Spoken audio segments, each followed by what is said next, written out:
எண்கணிதம் மிக மிக மிக மிக முக்கியமானதுன்னு சொல்லணும். ஏன் இதுவரைக்கும் நீங்கள் பார்த்த ஜாதகங்கள்லாம் இருக்கு இல்லையா, இதை மட்டுமே வச்சுக்கிட்டு பல்ல நீங்கள் வெளிப்படுத்திடலாம்.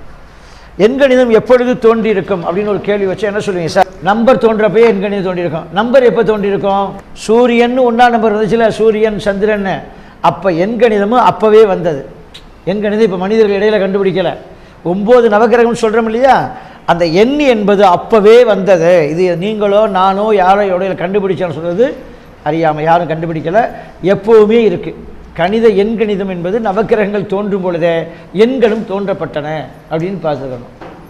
அவ்வளோ ஒரு முக்கியத்துவம் வாய்ந்த எண்கணிதம்.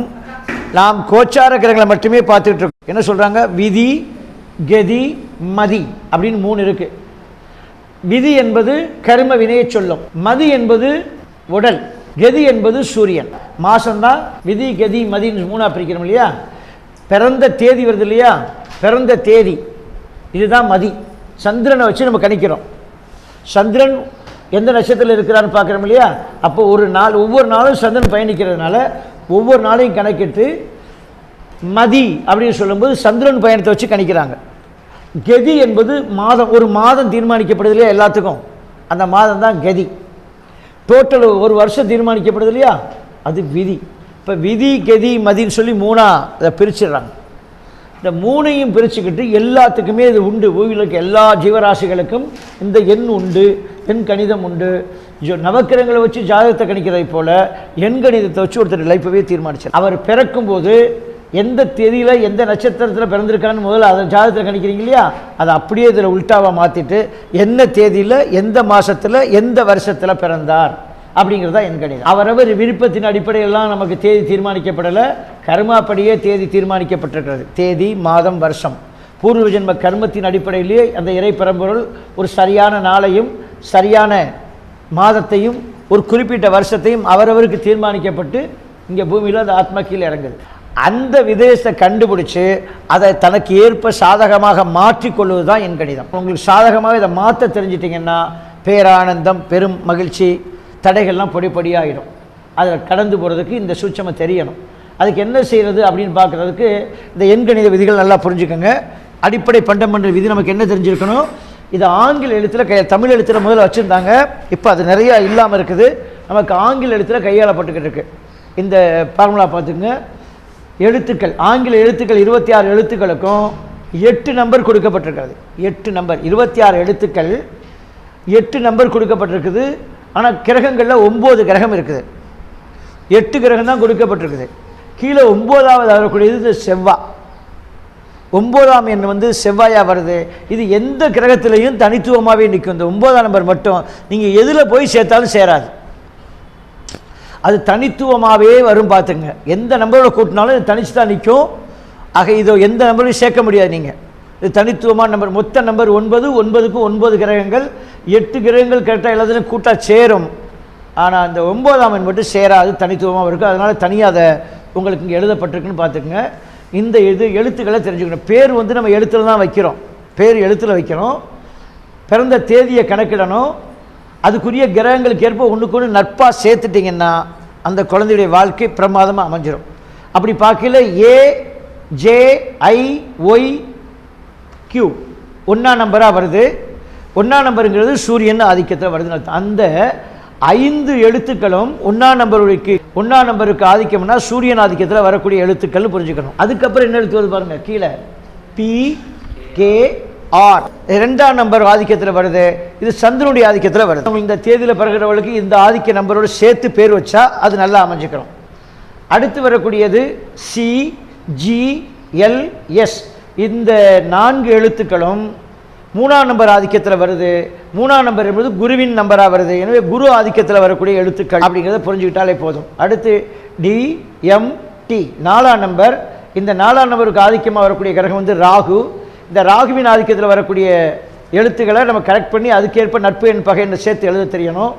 அதுக்காக அதை பார்த்து வச்சுக்கணும். அடுத்து கீழே EHNX 5ஆம் நம்பரில் வருது. இது புதனின் ஆதிக்கத்தில் வருது. அடுத்து UVW 6ஆம் நம்பரில் வருது. இது சுக்கிரனுடைய ஆதிக்கத்தில் வருது. OZ 7 கேதுவின் ஆதிக்கம். FP 8ஆம் நம்பர் சனியின் ஆதிக்கம். ஆக இந்த 8 கிரகங்களுக்கு சேர்த்த போக 9ஆம் எண் மட்டும் தனிச்சு வருதுங்கிற மட்டும் பார்த்துக்கிட்டா போதும். நாம் ஒருத்தர் பிறக்கும்போது இந்த எண்களுக்கு எதில் வர்றாருன்னு பாருங்கள். உதாரணத்துக்கு எம்வி பாஸ்கரன் என்பவருடைய பேர் இங்கே எழுதப்பட்டிருக்கு ஆங்கிலத்தில். அந்த எழுத்து அவர் வரைஞ்ச தேட்டா படத்தை பாருங்கள். 22/3/1967 பிறந்திருக்கார், 1967. அப்போ இவருடைய உடல் எண் எதை அப்படின்னு பார்த்தீங்கன்னா 22ஆம் நம்பர் தான் உடல் தேதி. அதை பிரிக்கிறீங்க, 22 தேதியை நீங்கள் பிரிச்சிங்கன்னா 2 + 2 4ஆம் நம்பர் ராகுவின் ஆதிக்கத்தில் வருது. பேர் எப்படி வருது? ராகு ஆதிக்கத்துக்கு வந்துருச்சு. இப்போ ராகு ஆதிக்கத்தில் வருது இல்லையா? இப்போ ராகு தான் இவருடைய உரிய கரெக்டான எண்ணாக இருக்குது. அப்போ ஒரு உயிர் என்ன அப்படி பார்க்க போகிறோம், உயிர் என்ன தேட போகிறோம். 22/3/1967 இதை மொத்தமாக கூட்டுங்க. 2 + 2 + 3 + 1 9 + 6 + 7 மொத்தமாக கூட்டினா 30 வருது. 30 பார்த்தீங்கன்னா 3ஆம் எண்ணில் வருது. அப்போ இவருடைய விதி எண் என்பது 3. விதி எண் 3 இருக்கு இல்லையா? 3 ரைட் வந்துருச்சு. ஆக இவருடைய கதி எண் என்னன்னு பார்க்கணும். மாதம் எத்தனாவது மாதம் வருது? 3ஆவது மாதம். 3 யாருக்கு வருது? குருவிலே வருது. அப்போ விதி கதி மதி அப்படின்னு பிடிச்சிட்டீங்களா? இது மதி, இது கதி, இது விதி. டோட்டல் 3 எடுத்துக்கோங்க. குரு ஆதிக்கத்தில் நிறையா இருக்குது. ராகு எதில் வருது? ராகு மதியில் வருது. இது அடிப்படையில் நம்ம பிரித்து எடுக்குது. யாருக்கெல்லாம் பேர் வைக்க விரும்புகிறீங்களோ அந்த பேர் என்ன இப்படி எடுக்கணும். அந்த பாஸ்கரன் நீங்கள் மொத்தமாக கூட்டி பார்க்குறாங்க பாருங்க, பேர் வச்சுருக்காங்க பாஸ்கரன். இப்போ இந்த பாஸ்கரனுக்கும் இந்த விதிகதியும் ஒத்து வருதான்னு பார்க்கணும். இது எப்படி பார்க்குறாங்க? இது என்னது? உடல் எண். இது என்னது? உயிர் எண். சரியா? இது மாதத்துக்குரிய கதி எண். 3ஐயும் சேர்த்து வச்சுருக்கோம். இந்த 3ஐயும் எடுத்து வச்சுட்டு இங்கே என்ன பண்ணுறோம், அவருக்கு ஒரு பேர் சுட்டுறாங்க. எம்வி பாஸ்கரன் அப்படின்னு பேர் வச்சுருக்காங்க. இந்த எம்வி பாஸ்கரனுக்குரிய பேரை அதோட நட்பாக வந்தால் நல்லது, அதில் ஏதாவது பகையாக வந்தால் வாழ்க்கை முழு போராடிக்கிட்டு இருப்பார். அதை எப்படி பிரிக்கணும் பாருங்கள். அவர் பேர் எழுதிட்டு எம்முக்கு எத்தனை வருஷம் வருதுங்க? எம்முக்கு 4 இங்கே போட்டாச்சு. அப்புறம் விக்கு என்ன வருது? 6 வந்துச்சு. பி 2, ஏக்கு 1, எஸ்ஸுக்கு என்ன வருது? 3, கேக்கு 2, ஏக்கு 1, ஆருக்கு 2, ஏக்கு 1 மொத்தமாக கூட்டுங்க. அதை கூட்டும்போது எத்தனை வருது? 27 வருது. 27ஐயும் பிரித்து செஞ்சிங்கன்னா 9 வருது. ஆனால் அவருடைய உடல் என்பது 4, உயிர் என்பது 3. ஒன்றுக்கொன்று நட்பாக இருந்தால் ரொம்ப சிறப்பு, ஒன்றுக்கொன்று பகையாக இருந்தால் சிறப்பு இல்லை. பேர் மாற்றணுன்னு வாழ்க்கையே மாறி போயிடும். இத்தனை தேதி நான் பிறப்பேன்னு சொல்லி சாமிகிட்ட கேட்க முடியாது. பரமேஸ்வரன் தீர்மானித்து அனுப்பிட்டார். கர்மப்படி வந்துட்டோம். அந்த டேட்டாப்புறத்துக்கு ஏற்றாப்புல பேர் வைக்காமல் நாம இஷ்டத்துக்கு பேர் வச்சா அதோடைய விளைவை அந்த குடும்பம் அனுபவிச்சுக்கிட்டு தான் இருக்கும். நிறைய பேர் பேர் மாற்றதுக்கு எவ்வளோ ரூபா கட்டுறாங்க தெரியுமா? வண்டிக்கு நம்பர் வாங்கையில் அதிர்ஷ்ட நம்பர் வாங்குறோமா, ஃபோன் நம்பர் அதிர்ஷ்ட நம்பர் வாங்குவாங்க தெரியுமா? இன்னும் சொல்ல போனால் ஏறத்தாழ போனால சந்தோஷமும் சம்பாதிக்கிறவங்க யாராவது இருந்தீங்கன்னா பாருங்கள், உங்கள் நம்பரும் உங்கள் விதி எண்ணு ஒத்து இருக்கும். கரெக்டாக அதுவாகவே அப்படி அமைஞ்சிருக்கும். விதி எண்ணுக்கு ஏற்ப நீங்கள் ஃபோன் நம்பரையோ பட்டா நம்பரு, கடையினுடைய தொழில் நடக்கிறீங்க தொழில் நம்பர், இதெல்லாம் அமைச்சிட்டிங்கன்னா அது கொடிகட்டி பறக்கும். நீங்கள் இல்லாமையே அது எல்லாம் வந்துக்கிட்டே இருக்கும், அது இயங்கும். அதனால் வருமானம் வரும். உங்கள் ஃபோன் நம்பரையும் உங்கள் விதியை நீங்கள் கணிச்சு பார்த்துருக்கீங்களா? நினைக்காவது உங்கள் ஃபோன் நம்பரை கூட்டி பாருங்கள், உங்களுடைய டேட்டா படத்தையும் போட்டு பாருங்கள், ஒத்து வரும். ஒன்று நட்பில் வரும். சரியா? பகையாக இருந்தால் அந்த ஃபோன் நம்பரால் உங்களுக்கு எரிச்சல் டென்ஷன், என் பகையின் நம்பர் சேர்த்து வச்சுருக்கீங்கன்னு அர்த்தம். ஃபோன்னால் மகிழ்ச்சி வருமானமும் வருதுன்னா என்ன இருக்குது? ஃபோன் நம்பரே உங்களுக்கு விதி என்ன வந்துருச்சு. இப்போ பேர் வைக்கும்போது விதி எண்ணில் பேர் வைக்கணும். விதி எண்ணோட ஒத்து போனால் மட்டும்தான் நல்ல சிறப்பு இருக்கும். இந்த ஆங்கில எழுத்துக்கே நாங்கள் தேர்வு வச்சு ஒரு புக்கு போட்டிருக்கேன். நான் இந்த எண்கள் எழுத்து தனி புக்கே போட்டிருக்கேன். அதில் பார்த்தீங்கன்னா இந்த ஆங்கில ஏபிசி 26 எழுத்து எதை குறிக்குது அப்படின்னு சொல்லி போட்டிருப்போம். அந்த 1ஆம் நம்பர்லேயே குறித்து நிற்கும் கடைசியாக குறியன். அது எப்படி உலக லெவலுக்கு ரீச் ஆச்சு அப்படின்னு ரஜினிகாந்த், எம்ஜிஆர், கலைஞர் எல்லாத்துக்குமே போட்டிருப்போம். அந்த எப்படி அவங்க புகழடைகிறாங்க அப்படிங்கிறது. அந்த பிறப்பு எண்ணும் விதி எண்ணும் ஒத்து வந்துட்டாலே பேர் ஆனந்தத்தை தரும். அந்த மாதிரி அமைக்கணும். இதில் சிரமப்பட்ட நபர்கள் தான் என்ன பண்ணுறாங்க, யாராவது ஜோதிடத்தை பார்த்து பேரை மாற்றுறது. ஏற்கனவே இருக்க பேரை மாற்ற முடியுமா? கம்ப்ளீட்டாக மாற்ற முடியாது. பப்ளிக்கில் பழக்கத்துக்கு கொண்டு வரணும். அப்போ திடீர்னு முரண்பட்ட பேருக்கும் முரண்பட்ட விதிக்கும் மாறுபட்டிருக்கு. உங்கள் விதி எண்ணுக்கு எதிராக நிற்கிது பேருனா உடனே உங்கள் பேரை இங்கிலீஷில் எழுதி உங்கள் டேட்டா படத்தையும் எழுதி கூட்டி போட்டு இந்த இங்கிலீஷ் நம்பர் எடுத்து போட்டு பார்த்து எடுத்துட்டிங்கன்னா அதிர்ஷ்ட நம்பர் கரெக்டாக அமைஞ்சிருக்கான்னு பார்க்கணும். ரொம்ப சிரமமெல்லாம் பட வேண்டியதில்லை. இது ரொம்ப ரொம்ப ஈஸி. உங்கள் டேட்டா படத்தை குறிக்கிறீங்க, உங்கள் பேரை எழுதுறீங்க, ரெண்டையும் மொத்தமாக பார்க்குறீங்க, கூட்டி வரக்கூடிய எண்ணு விதி எண்ணோட வந்துட்டா உங்களுக்கு கஷ்டம் இல்லை, ஜெயிச்சிட்டு இருக்கீங்கன்னு அர்த்தம். இதில் கேரக்டரை பாருங்கள், இதில் நிறையா பார்க்கணும். எதெல்லாம் ஒரு ஆதிக்கத்தை இது இருக்கு இல்லையா, 2ங்கிற சந்திரனுடைய ஆதிக்கம், இதோடைய தன்மை இருக்கும். வட்ட இந்த தன்மை இருக்கும், ராகு தன்மை இருக்கும், குருவின் தன்மை இருக்கும், சூரியன் தன்மை வேலை செய்யும், செவ்வாயுடைய தன்மை இருக்கும், குருவின் சுக்கிரன் தன்மை இருக்கும், கேது தன்மை இருக்கும். டோட்டல் தன்மையாக 9 நிற்கும். இந்த ஒவ்வொன்றும் ஒரு குறிப்பிட்ட காலத்தில் செயல்பாட்டில் வந்துட்டு போகும். அட்டன் டைமில் இந்த எல்லா கிரகத்துடைய தன்மையும் ஒரு வாழ்க்கையில் ஓடும். இப்போ எத்தனை எழுத்து வருது நமக்கு? 9 எழுத்து இருக்கா மொத்த எழுத்து. இந்த 9 கிரகத்துடைய 9 எழுத்து அவர் வாழ்க்கையில் ஊடி போய்கிட்டு வந்துக்கிட்டு தான் இருக்கும். எப்போவுமே அவங்க அனுபவிச்சுட்டு இருப்பாங்க. அது பர்டிகுலர் எந்தெந்த நேரத்தில் இருக்குங்கிறதெல்லாம் நம்ம என்ன பண்ணோம், அவர் டேட்டா படுத்த எடுத்து போட்டு பார்த்துட்டு எப்பப்போ அவர் அனுபவிச்சிருப்பார். ஒரு குறிப்பிட்ட கடத்தில் கடந்து வந்துக்கிட்டே இருக்கும். இதெல்லாம் எண்கணிதத்தில் விரிவான பாடம். அதனால் அதை கொஞ்சம் கவனிச்சுக்கோங்க. நாம் இதை விரிவாக பார்க்குறோன்னு கொஞ்சம் பார்க்க போகிறோம். பேர் என்ன மட்டுமே வாய்ப்பாக கொடுக்கப்பட்டிருக்கிறது. நீங்கள் பேரை உங்கள் கர்மாவுக்கு ஏற்றாப்புல அட்ஜஸ்ட் பண்ணிட்டீங்கன்னா ஜெயிச்சலாம். அட்ஜஸ்ட் பண்ணுற என்ன, ஏதோ ஒரு எழுத்தை கூட்டி குறைச்சி போகணும், விதியனோட சேர்க்குற மாதிரி பேரை வச்சுக்கிறணும். அப்படி வச்சிட்டிங்கன்னா அவங்க உச்சரிப்பு விசேஷமாக கிடைக்குமா, அந்த ஒளி நம்ம மேலே வரும்போது விசேஷமான ஒரு மாற்றத்தை தரும். அதாவது மந்திர தந்திர எந்திரம் அப்படிங்கிறோம் இல்லையா, மந்திர தந்திரம்னு. எந்திரம்னா அந்த உடம்பு, மந்திரம்ங்கிறது உங்கள் பேர். உங்கள் உயிருக்கு கொடுத்துருக்க எந்திரம் தான் அந்த உடம்பு. உங்கள் உயிர்களுக்கு கொடுக்கப்பட்டிருக்கிறது இந்த உடம்பு, அதுதான் எந்திரம், உங்களுடைய எந்திரங்கள். இப்படி பாருங்கள், அந்த பற்று இல்லாமல் அதை விட்டு வெளியே வச்சு ஆழமாக பாருங்கள். நீங்கள் தனி, உங்கள் உடல் தனி, உங்கள் உடலுக்கு அதுக்கு சம்மந்தம் இல்லை. ஒரு நாளைக்கு கழட்டி இப்படி போட்டு பாருங்கள், உடம்பை தூக்கி போட்டு இறந்துட்டு என்ன கிடைக்கும், லாதியாக போட்டு அப்படி கிடக்கும், தனியாக கிடக்குன்னு பார்த்த மாதிரி இப்போவே பார்த்து பயிற்சி வைக்கணும். தனியாக கழட்டி போட்டு பார்க்கணும். போயிட்டேன் அப்படி பார்த்து பழங்களே உங்களுக்கு தெரியும் அந்த எந்திரம் எப்படி இருக்குன்னு. அது ஒரு எந்திரம். அந்த எந்திரத்துக்கு ஒரு பேர் சுட்டப்பட்டிருக்கிறது. அந்த பேர் நீங்கள் பிறந்தீங்களா அந்த விதியோடு கரெக்டாக இருந்துச்சுன்னா ஆனந்தம். இவ்வளோதான். அதுதான் இங்கே கொள்ள பேத்துக்கு தெரியும். என்னைக்கா பார்த்துருக்கீங்களா யாராச்சும் அப்படி? நாங்களாம் அடிக்கடி பார்ப்போம். சரியா? என்ன பண்ணுவோம், படுத்துட்டு வெளியே வந்துடுற மாதிரி உடம்பு தனியாக கிடக்கிற மாதிரி பார்ப்போம். எதுக்காக சொன்னாங்க எல்லாரும் இளவு வீட்டுக்கு மட்டும் கண்டிப்பாக போயிடுறான்னு சொல்லுவாங்க. எதுக்கு போய் சொல்கிறாங்க? நல்லதுக்கு போறியோ இல்லையோ, கெட்டதுக்கு போயிடுறான் அப்படி சொல்லுவாங்களா இல்லையா? எதுக்கு சொல்கிறாங்க? அங்கே அந்த எந்திரம் கிடக்கிறத பாடுறா, அலைய மாட்டேன், பாவம் செய்ய மாட்டேன், அந்த எந்திரத்தை பார்த்துட்டு வா, நல்லா இருந்தால் போயிட்டான் பாரு, தனியாக கிடக்குவார். அந்த பயிற்சியை பிள்ளைகளுக்கு கொடுத்தாங்க. அந்த எந்திரம் தான் இந்த உடம்பு. இந்த உடம்புக்கு ஏற்ப அந்த கர்ம விதி இருக்கு இல்லையா, விதி என்று இருக்கு இல்லையா, அதுக்கு ஏற்ப இந்த உடலுக்கு மந்திரமாகிய உங்கள் மந்திரம் தான் உங்கள் பேர். உங்கள் பேரை கரெக்டாக செட் பண்ணணும். உங்கள் பேரை செட் பண்ணணும். அப்படி செட் பண்ணும்போது தெரியாமல் தவறான எண்கள் உள்ள கிராஸ் இருந்துச்சுன்னா அதை எடுக்கணும். எடுக்க முடியலைன்னா ஒன்று புதுசாக கூட்டி கொண்டு சேர்க்கணும். அதில் ஒன்று தேவையில்லாத மந்திர பேரை எடுத்துட்டு சரி பண்ணணும், குறைச்சி பார்க்கணும், இல்லைன்னா கூட்டி பார்க்கணும். சரியாக இருந்தால் அப்படியே வச்சுக்கணும், சரியாக இருந்தால் அப்படியே இணைச்சிக்கணும். இந்த அடிப்படையில் அந்த மந்திர தந்திர எந்திரங்கிற 3ஐயும் இதில் கரெக்டாக இணைச்சி பாருங்கள். உங்கள் பேர் உங்களுக்கு மகிழ்ச்சியை தந்தா ஏற்றம் தான், புகழ் அடையுதா ஏற்றம் தான். உங்கள் புகழ் அடையலை, சிரமம் இருக்குது, போராட்டம் இருக்குது, எவ்வளவோ திறமை இருக்குது, உங்களுக்கு ஏகப்பட்ட திறமைகளை வச்சு கையாண்டு வச்சுருக்கேன். என்ன கற்றுருந்தாலும் ஒரு பயம் மதிக்க மாட்டேங்கிறானே, நானும் தான் அப்படி பாடிக்கிறேன், இப்படி எழுகிறேன், என்னமோ சொல்கிறேன், ஏதோ தர்மம் செய்ய நகல மாட்டேங்குத. பேரில் சிக்கல் இருக்குது மந்திரத்தில். அந்தந்த தேவதைகளுக்கு அந்தந்த மந்திரத்தை சொல்லணும். உங்கள் விதிக்குரிய மந்திரம் தான் உங்கள் பேர்.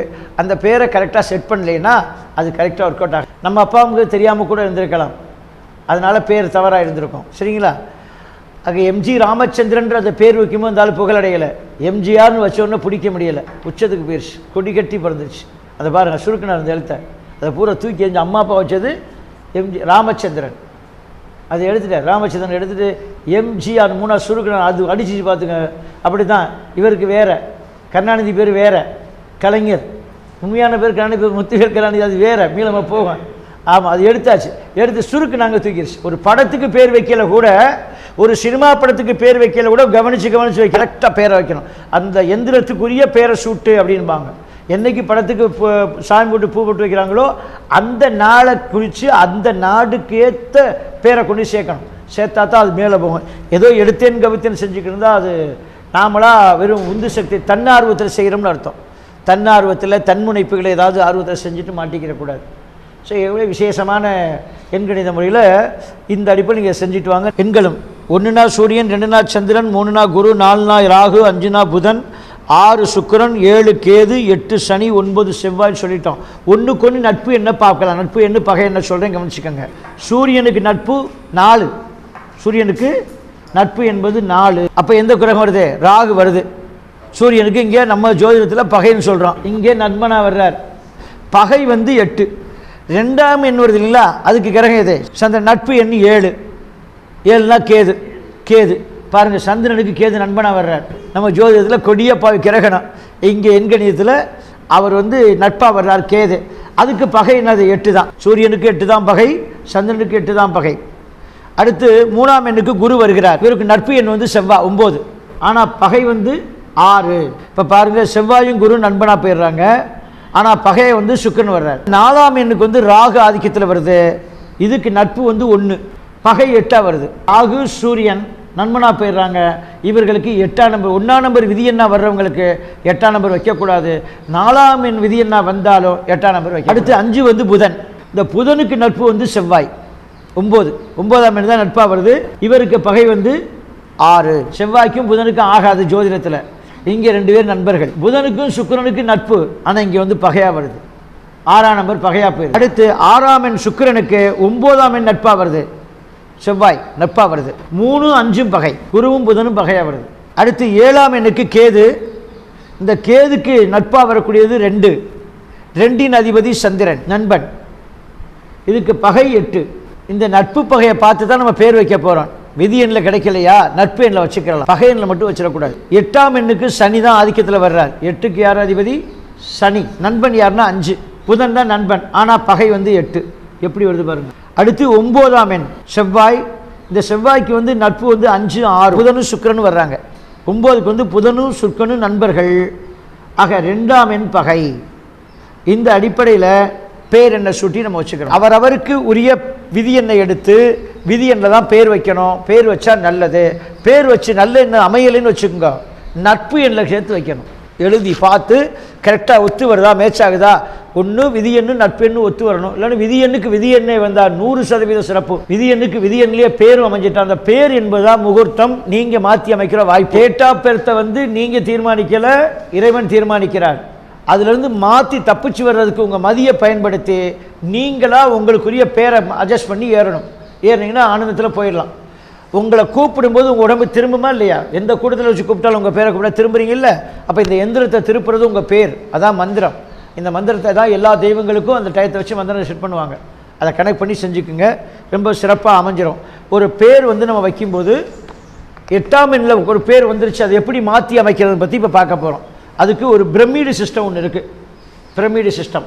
அந்த பிரமிடு முறையில் நம்ம ஒரு பேரை வச்சுட்டு அந்த பேர் ஸ்ட்ராங்காக இருக்கான்னு செக். 100 எண்ணில் நண்பர் வரும்போது தொழில் மந்தமாக இருக்குது, பொருளாதார பிரச்சனைகள் அதிகரிக்கும், மன கஷ்டங்கள் ஏற்படுத்தும், சிறந்த பலனை தரக்கூடியது அல்ல. இவர்கள் சுறுசுறுப்பாக செயல்பட்டால் கூட அலைச்சல் தான் மிச்சமாக இருக்கும். இவர்கள் சொந்த வாழ்க்கையை விட பொது வாழ்க்கையில் தான் அதிக அக்கறையாக இருப்பார்கள். ஆக 2மே ஒன்றா நம்பர் வருது இல்லையா? கூட்டில் பார்க்கும்போது 2 வருது கூட்டினீங்கன்னா, ஆனால் 2மே ஒன்றா வருது இல்லையா? நடுவில் 0 கிடைக்கிறனால பிரச்சனை. அந்த பிரச்சனைக்காரிய கஷ்டத்தை சந்திக்கிறாங்க. இந்த பக்கம் 3ஆம் எண்ணில் பிறந்தவுடைய குணங்களை இவர்களுக்கு இயல்பாகவே அடக்கம், பொறுமை, பெரியோருக்கு கீழ்ப்படிதல் முதலிய குணங்கள் அமைந்திருக்கும். நம்ப தகுந்தவர்களாக இருப்பார்கள். கௌரவத்தையும் நற்பெயர்களையும் உயிருக்கு மேலாகவே மதிப்பார்கள். உழைப்பாளிகள், பிறர் கஷ்டம் கண்டு உருகுவார்கள். இவர்கள் ஆழ்ந்த மதப்பற்றுடையவர்களாக இருப்பார்கள். பழைய கொள்கைகளிலே நம்பிக்கையுடையவர்கள். இவர்கள் முன்னோர்களை பின்பற்றி இவர்கள் நடப்பார்கள். பிறரிடம் எதையும் யாசித்து விருப்பம் இல்லாதவர்கள். கேட்டு யாற்றையும் வாங்கவும் மாட்டாங்க, கொடுத்தாலும் எடுத்துக்கிற மாட்டாங்க. பொதுவாக பொது காரியங்களை நேசிப்பார்கள். உயர்ந்த பதவியில் இருப்பார்கள். தன்னம்பிக்கை உடையவர்கள். துணிச்சலாக எந்த முடிவும் எடுப்பார்கள். தெளிவான அறிவுத்திறன், ஆன்மீகம் நாட்டம் அதிகம் இருக்கும். இவர்களிடம் நாணயம், நேர்மை, அந்த பண்புடைமை, நல்லொழுக்கம் ஆகிய உயர் பண்புகள் கொண்டவராக இருப்பார்கள். செய்வனை திருந்தச் செய் என்ற முதுமொழிக்கு ஏற்றாற்போல் நடப்பார்கள். நேர்மையாக முன்னேறுவதையே இவர்கள் விரும்புவார்கள். குறுக்கு வழியை விரும்ப மாட்டார்கள். குறுக்கு வழியில் வாய்ப்புகள் கிடைத்தால் கூட அதற்காக நேரம் செலவிடாமல் ஒதுங்கி செல்வார்கள். எனவே இவருடைய நிறங்கள் ரத்தினங்கள் சிகப்பு, மஞ்சள் அதிர்ஷ்ட நிறமாக இவர்களுக்கு பயன்படும். புஷ்பராகம் அதிர்ஷ்ட ரத்தினமாக இவர்களுக்கு பயன்படும். குருவின் ஆதிக்கத்தில் இருக்கிறதுனால இருவரும் சேர்ந்து பார்ட்னராக செய்யும்போது யாருக்கு பேரில் முடிச்சு யாராவது ஒரு தானே வரும். 2 பேருக்கு காமன் நம்பரை முதல்ல 2 பேர் சேர்றாங்கனாலே சேர்றவங்க 2 பேர் ஒத்துருக்காங்களா நம்ம பார்க்கணும். 2 பேரும் ஒருவருக்கு நட்பாக இருக்கணும். அப்போ தான் சேர்ந்தே போக முடியும். இல்லைன்னா அப்படி சேர்க்க முடியல, தப்பாக போயிடும். இவர் பேர் எண்ணும் அவர் பேர் எண்ணும், இவர் விதி எண்ணும் அவர் விதி எண்ணும், 2 விதி எண்ணும் ஒத்து போயிடுச்சுன்னா பிரிக்க முடியாது, இணைஞ்சுக்கிடுவாங்க. அதற்கு ஏற்றப்பில் அந்த கடைக்கு பேர் சூட்டணும். எந்த இடம்னாலும் அந்த விதி எண்ணில் செட் பண்ணணும். 2 பேர்த்துக்கு நட்பாக இருக்கணும். அது இல்லைன்னா கடையில் ஒருத்தர் வந்து அடிச்சுக்கிடுவாங்க தொழிலில். சேர்த்து சேர்த்து செய்யணும். சரியா? இவங்க நட்பாக இருந்தால் தான் அந்த கடைக்கு அட்வான்ஸ் கொடுக்குறவரோ தொழில் பண்ணுறவரோ அவர் பேரில் ஒருத்தர் பேரில் வைக்க முடியும். 2 பேரில் பத்திரம் முடிக்க முடியாது. எந்த ஒப்பந்தம் போட்டாலும் ஒரு ஆள் பேர் தான் ஒப்பந்தம் போடுவீங்க. அந்த ஒரு ஆளுக்கு கூட பொருள் சகிச்சு போகணும்னா அவர் நட்பு என்ன இருந்தால் தான் சகிச்சு போவார். இல்லைன்னா முதல்லே முரண்பட்டுருவார். ரொம்ப எளிமையாக அதை சேர்த்துக்கலாம். சேர்த்து கூட்டி போகிறதுக்கு வசதிப்படுத்திக்கங்க. இதில் வந்து அதாவது 3, 12, 21, 30 இந்த தேதிகள் பிறந்தவர் எல்லாமே 3ஆம் எண்ணு கீழ் வருவார்கள். 4 அம்சம் வருதா? 3, 12, 21, 30. இதில் 3ஆம் தேதியில் பிறந்தவர் நல்ல சிந்தனையும் சக்தியுடையவர், தெய்வ பக்தி, சரீர பலம், உணர்ச்சிகளை மேன்மையாக்கும் முறையில் வெளிப்படுத்துதல், கணிதத்தில் திறமை பெற்றிருப்பார்கள், வாழ்க்கை உயர்வாகவே இவருக்கு அமையும், கௌரவமாக வாழ்வார்கள், 32 வயதுக்கு மேல் புகழ் இவரை வந்து சேரும்.